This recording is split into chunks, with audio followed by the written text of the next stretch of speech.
Hey, welcome back everyone. It is now November 4th of 2020, and when we actually take a look at the Skywalker saga, within the sequel trilogy, one very popular character portrayed by Adam Driver was of course Kylo Ren / Ben Solo, a specific character that a lot of Star Wars fans out there had different opinions on. This is Mike Zero. Make sure to subscribe if you're new to the channel for future Star Wars content. Now, one thing I will say about Kylo Ren is that in the beginning, within The Force Awakens, he really did have a great entrance into the franchise. I think that they did a fantastic job with the overall character design and what they did with unmasking him in Episode 7 and how that led to him killing Han Solo and the whole father and son dynamic. I think that it was pretty well handled in Episode 7, it was very entertaining, and then when we came into The Last Jedi, I felt that, fans were kind of having a mixed bag on how they actually perceived Kylo Ren as an actual villain.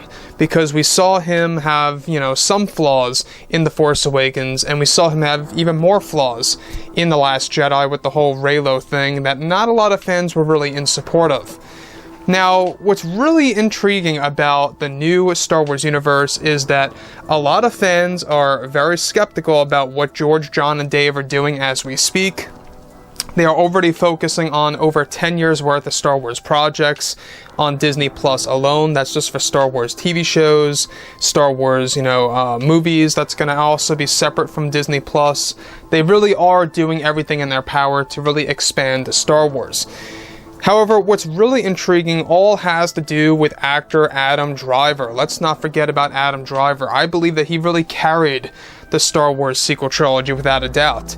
So, with that being said, of course, one of the most important actors of the sequel trilogy who portrayed Adam Driver was, of course, Adam Driver as Kylo Ren, is the very individual that carried the sequel trilogy, and tried his best to portray Ben Solo at the very end of Episode 9. However, now that Disney and Lucasfilm are moving away from the sequel trilogy and are putting all their energy into the new universe, fans are very interested about the future of Star Wars. However, in a recent interview in which Adam Driver was questioned about the leadership over at Lucasfilm over the sequel trilogy of movies, Adam Driver was questioned about Kathleen Kennedy, to where he revealed that sadly Kathleen Kennedy had no vision with Star Wars and did not know what to do with the rise of Skywalker. Now, Adam unveils that Kathleen Kennedy many times would go into panic mode trying to make up for the mistakes made with The Last Jedi by director Rian Johnson. And let's just stop here because that really is very apparent in Episode 9.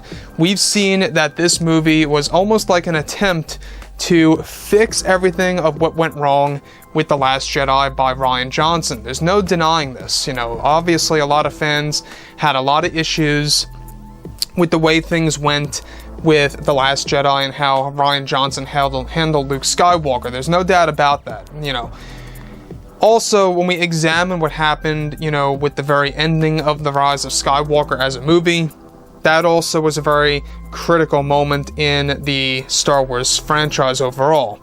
Now, Adam Driver, this is one guy that I believe is the Harrison Ford of our time when it comes to Star Wars. I think he's the one actor that's really going to take off and be very successful out of Star Wars. He's already been on HBO, he's already been on, other aspects of TV shows like SNL. He's also been in other movies out there. He's getting more roles and more roles as we speak. So he's really getting there up in Hollywood. Now, beyond that, Adam Driver was eventually questioned about the ending of the movie, to which he explained was a very frustrating experience under Kathleen Kennedy's leadership, and really got the cast and crew very confused as to what ending they were going to stick with. Adam also makes it clear that he was very upset over the fact that Kathleen Kennedy diminished his screen time as Ben Solo in Episode 9 on purpose, since she wanted less Skywalker screen time in Episode 9 to focus away from George Lucas. Now, further, it's described that Adam Driver continued to reveal that he was very upset with how Disney had no direction for some of the key characters like Finn and Rey, and that to him it was irresponsible on Disney's part to handle it like that when it came to those characters. This I really do have to agree with, and I really do feel bad for John Boyega. I genuinely do. I really do feel bad for him because The way that they marketed him for The Force Awakens as the Jedi, if you will, it was very misleading, and it was almost as if they just used John Boyega, you know, in the marketing scheme. I feel that the fact that they had that big bait and switch when it came to Rey being the Jedi and Finn being basically nothing and just being this side character, I think that they had so much potential if they could have just stuck with the fact that maybe Finn could have been a lightsaber wielding character in The Force Awakens more so, and even again in The Last Jedi, and again in The Rise of Skywalker. I think it would have really added more value, not just to the character, but also to the overall story.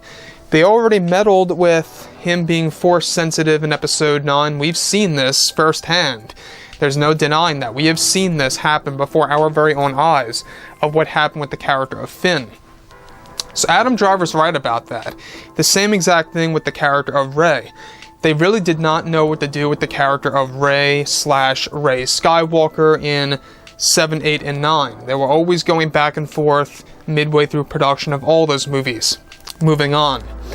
So, with that, of course, being said, when questioned, of course, this is where things begin to get very intense, is that when questioned about his experience with The Last Jedi, Adam unveiled that he knew that Rian Johnson's take on Luke Skywalker would negatively impact many Star Wars fans, and that it would often upset him that he couldn't say anything about it at the time back in 2017, let alone 2019. Adam Driver makes it clear also that Palpatine was completely mishandled by Lucasfilm, as he was a last-minute decision in the Star Wars franchise. Palpatine is the one big thing that I think was a little too shoehorned into Episode 9. I don't know how you guys feel, but it was really cool to see Palpatine. To me, it was eye candy, but did it really make all that much sense to the casual Star Wars fan? Not necessarily. The casual fans were always wondering, how in the world is Palpatine back? How did he come back to life? Where is this explained? Why is it not being explained to us in the movie? And it wasn't. It was actually explained in the novelization of Episode 9 some months later. That, to me, I feel wasn't really the right way to go about doing things. And originally, Kathleen Kennedy even stated that they were going to explain how Palpatine survived, but she viewed it too much as a cartoon-esque thing in the movie that they wanted to avoid. They could have just done something incredible, just a short line of dialogue explaining the cloning process and essence transfer, done. You know, that's all it took. Maybe 5 seconds of dialogue to Kylo Ren. But beyond that as well, Driver admits that Palpatine being inserted into the movie made him very nervous about how fans would look at the movie in a cheap way of Disney trying to use fan service over a proper story, and that it often worried him that it would create a bad image of himself as an actor. Alright?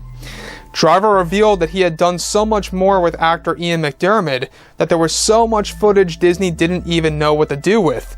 Adam also brings things out that Luke Skywalker was going to be far more relevant in Episode 9 before Kathleen Kennedy decided to delete so many scenes from the movie, and that it was a big surprise to him that Luke was indeed diminished to one single scene essentially, and that Mark Hamill was not the happiest about that decision by Disney and Kathleen Kennedy at the time at all.